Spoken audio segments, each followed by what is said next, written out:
نقصان یہ ہے سب سے پہلے اللہ پر توکل کم ہو جاتا ہے ان کا، اللہ پر بھروسہ نہیں رہتا، اللہ کرنے والا ہے، اللہ دینے والا ہے، یہ بھروسہ نہیں رہتا ان کا، ہمیشہ ان کے پاس گئے تو یہ ہوتا، اس میں یہ ہوتا، اس میں وہ ہوتا، اس میں فائدہ ہوتا، اس میں نقصان ہوتا، لوگوں پہ چیزوں پہ ہی بھروسہ ہوتا، اللہ پہ بھروسہ ان کا نہیں رہتا۔ سب سے بڑا نقصان یہ ہو جاتا ان کا عقیدہ خراب ہو جاتا اور دھیرے دھیرے وہ شرک کی طرف چلے جاتے۔ دوسرا نقصان یہ ہوتا ان کا تقدیر کے اوپر بھی ایمان کمزور ہو جاتا۔ تقدیر پہ ایمان کا مطلب ہماری تقدیر اللہ لکھ دیا جی، ہماری زندگی میں جو ہونا ہے وہ ہوگا، جو تقدیر میں لکھا ہوا ہے وہی ہوگا، یہ عقیدہ نہیں رہتا ان کا، نہیں یہاں گئے تو یہ ہوتا، وہاں گئے تو وہ ہوتا، مطلب تقدیر اللہ تعالیٰ لکھ دیا اس لیے میرے کو یہ ہو رہا بولے سو ان کا عقیدہ نہیں رہتا۔ اور تیسری چیز توہم پرستی ان میں زیادہ بڑھ جاتی، وہمی بیماریاں ان کے اندر آ جاتی، بزدل ہو جاتے، پست ہمت ہو جاتے وہ لوگ۔ جتنے بھی لوگ یہ تعویذ، گنڈے، درگاہ، نیمبو، ناریل جس میں پڑے ہوئے ہیں نا، یہ سب بزدل ہوتے ہیں، ذہنی بیماریاں ان کے اوپر آ جاتی۔ وہمی بیماری، ذہنی بیماری کیا ہے؟ وہم،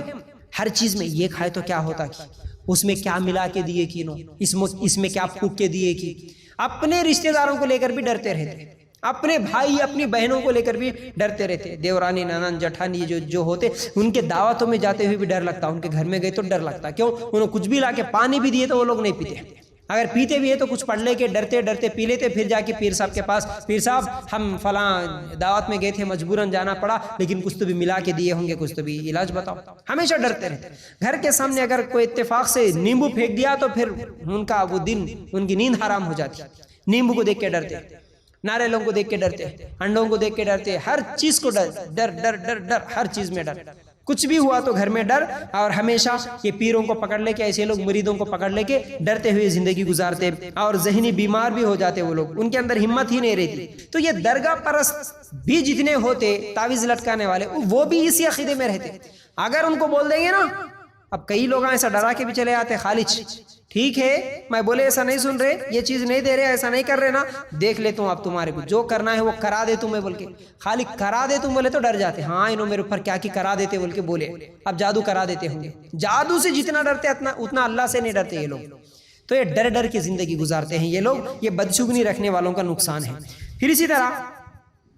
کسی کام میں اگر وہ ناکام ہو جاتے ہیں تو اس کا ذمہ دار کسی اور کو ٹھہراتے، فلاں فلاں فلاں یہ ذمہ دار ہے، حالانکہ وہ اس کی کوتاہی، اس کی اپنی سستی، اپنی غلطی کی وجہ سے وہ نقصان ہوا۔ یہ بات میں کئی مرتبہ بولا آپ لوگوں کو، اس سے پہلے بھی بولا تھا۔ یہ بدشگونی کا عقیدہ رکھنے والے مثال کے طور پر ان کے کاروبار کا نقصان ہوا سمجھو، کیا بولتے فوراً؟ ہمارے اوپر ان کی نظر تھی، انہوں کچھ تو بھی کرائے، بازو والا کچھ تو بھی کرایا، یہ رشتہ دار کچھ تو بھی کرایا، انہیں ہمارے کو آگے بڑھنے نہیں دے رہا، انہیں ہمارے کو آگے بڑھنے نہیں دے رہا، انہیں حسد کی وجہ سے کچھ کرایا، انہیں جلن کی وجہ سے کچھ تو بھی کرایا، لوگوں کے اوپر وہ الزام لگا دیتا، حالانکہ غلطی اس کی ہوتی، دکان صحیح نہیں چلنے کی غلطی اس کی ہوتی، انہیں 12 بجے تک صبح دکان نہیں کھولتا، یا تو انہیں فائنانس پہ سود پہ قرضہ لے کے آلیے سو رہتا، کیونکہ سود لانے کی وجہ سے اللہ کا عذاب آتا، اس کو یہ نہیں سمجھ میں آتا۔ اور کئی لوگ تو دکانہ چھوڑ دے کے نوکروں پہ اور کسی اور پہ بھروسہ کر کے گھومنے پھرنے چلے جاتے۔ تو صرف میں ایک دکان کی مثال دیا، تو غلطی ان کی ہوتی، انہوں غلطی کرتے لیکن الزام کسی اور پہ ڈال دیتے۔ اور میرے پاس تو ایسے فونا ہزاروں آتے، کیا ہم دونوں میاں بیوی میں بہت جھگڑے ہو رہے، مول صاحب کون کی کیا کی کر دیے ہمارے اوپر، ارے کون کی کیا کی کر دیے نہیں جی اماں، وہ غلطی کی وجہ کیا ہے تم پہلے بیٹھ کے دیکھ لو۔